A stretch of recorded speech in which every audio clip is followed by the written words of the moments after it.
अंग्रेजी में, उसके बाद नहीं 1 to 1 नहीं, अगर आप बीच में बोलोगे तो फिर शुरू नहीं हो पाएगा। आपके लिए मौसम भी अच्छा करवा दिया, ठंडा भी और रेन भी नहीं है। हो गया, करें साहब, शुरू करें। करें दोस्तों, मेरे वरिष्ठ कॉलीग्स मेरे साथ हैं। हम लोग अभी चुनाव आयोग से आए हैं। विभिन्न कंप्लेंट्स थी। मैं 3-4 बिंदुओं को बहुत संक्षिप्त रूप से आपके सामने रखना चाहता हूं। पहला बिंदु है जो हमने कहा चुनाव आयोग को कि किसी परोक्ष रूप से साइलेंस पीरियड में जो चुप्पी रहने का समय होता है 48 घंटे चुनाव के पहले, उसमें कोई भी नहीं, चाहे कितना बड़ा लीडर हो, वो किसी रूप से सीधे रूप से या परोक्ष रूप से कैंपेनिंग नहीं कर सकता। हमें कोई आपत्ति नहीं है, कोई व्यक्ति, कोई लीडर कुछ भी करे, मौन व्रत रखे या कैंपेन करे, लेकिन वो साइलेंस पीरियड में इनडायरेक्ट कैंपेनिंग नहीं होनी चाहिए। हमने ये कंप्लेंट रखी है कि माननीय प्रधानमंत्री ने जो घोषणा की है कि वो एक मौन व्रत में बैठेंगे 30 तारीख की शाम से।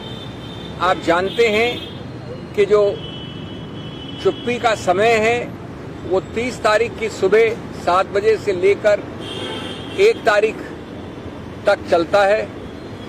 ठीक उसके बीच में माननीय प्रधानमंत्री ने घोषणा की है, ये सीधा आदर्श संहिता का उल्लंघन है।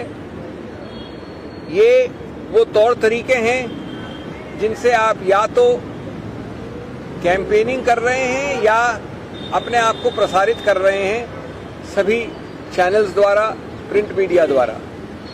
हमने 2 बड़े सरल बिंदु रखे हैं चुनाव आयोग के सामने।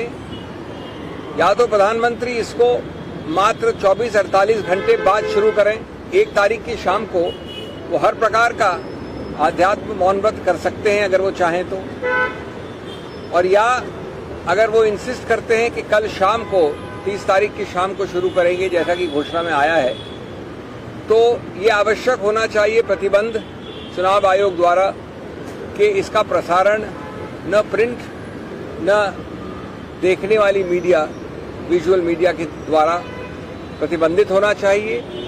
वो खुद कैंडिडेट हैं इस आखिरी चरण में।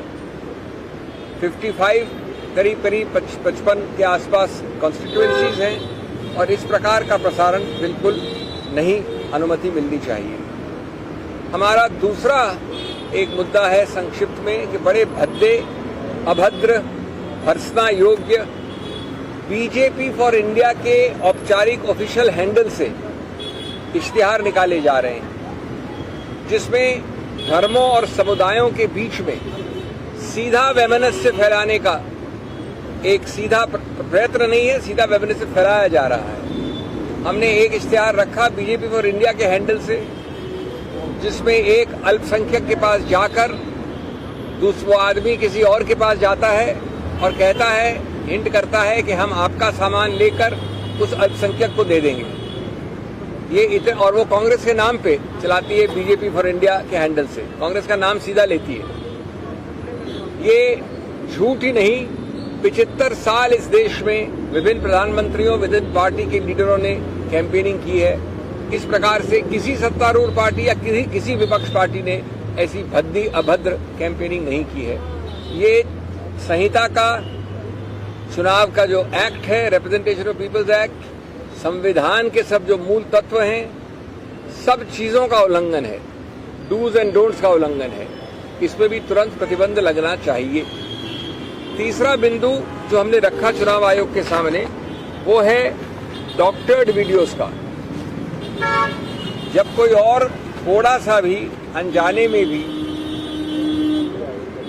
अगर फेक वीडियो या डॉक्टर्ड वीडियो चलाता है तो हमने देखा है कि कंप्लेंट्स होती हैं, चुनाव आयोग तुरंत एक्शन लेता है। कई बार गलत फेक कंप्लेंट्स की हैं सत्तारूढ़ पार्टी ने।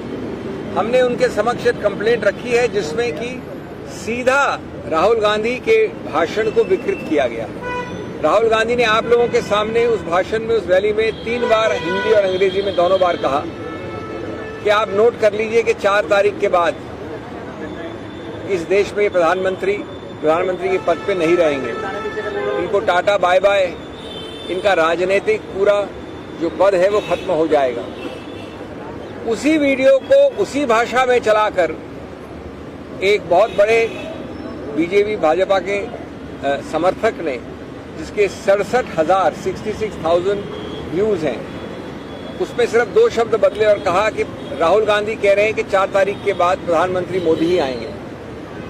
ये अगर दुखद नहीं होता तो मजाकिया होता कि राहुल गांधी उस रैली में कह रहे हैं कि 4 तारीख के बाद माननीय प्रधानमंत्री वापस सत्ता में आएंगे। इस प्रकार के जो प्रयत्न हैं जिससे कि आप फैलाना चाहते हैं, इस पूरे देश में मिथ्या प्रचार करना चाहते हैं, ये भर्त्सना योग्य हैं।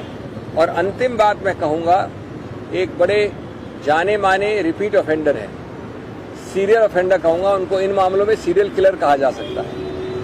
और मैंने कहा विनम्रता से चुनाव आयोग को कि जब तक आप इनको प्रतिबंधित नहीं करेंगे, कड़े शब्द नहीं करेंगे, इनके विरुद्ध बहुत स्ट्रांग कार्रवाई नहीं करेंगे, तो ये बार बार ज्यादा बुलंद होकर ये गलती करेंगे। उनका नाम है श्री हेमंत शर्मा।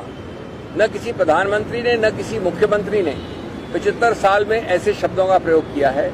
माननीय हेमंत शर्मा जी कहते हैं 22 मई 2024 को कि अभी तक 300 दिए हैं आपने, हमने राम मंदिर बना दिया, अब 400 से ज्यादा देंगे तो हम मस्जिद ए, मस्जिद बी, और वो नाम लेते हैं वाराणसी का और मथुरा का, उस सबको तोड़ के वहां मंदिर बना देंगे। मैं समझता हूं कि ये जो उदाहरण दिए हमने, एक नहीं सभी के सब, ये इस आधार पर चल रहे हैं कि इस देश में न संविधान है, न किसी चीज जिसको आप धर्मनिरपेक्षता कहते हैं वो है, न चुनाव आयोग है, न अनुच्छेद 324, 329 है, न मॉडल कोड ऑफ कॉन्डक्ट है। ये काम ऐसे बोल रहे हैं, ऐसा प्रकाशित कर रहे हैं जैसे कि यहाँ पर सिर्फ जंगल राज है। इसलिए ये आवश्यक है कि तुरंत बिना डिले के, और वो हम सब जानते हैं कि ये विंडो बहुत छोटा होता है, आप तुरंत एक्शन नहीं लेंगे तो उनके सब दुष्प्रचार का फायदा वो उठाएंगे। ये हमारा था। आप लोगों ने चुनाव आयोग कंप्लेंट करी है प्रधानमंत्री की विजिट को लेकर कन्याकुमारी में, चुनाव आयोग की ओर से क्या कहा गया है, क्या इसके ऊपर कोई वो अपना निर्णय देंगे तो देंगे। सर, अगर कंप्लेंट लगती है या इस पर कोई कार्रवाई नहीं होती है तब आप क्या करेंगे? पहली बात तो ये बहुत ही दुखद प्रसंग होगा कि आप एक संवैधानिक संस्था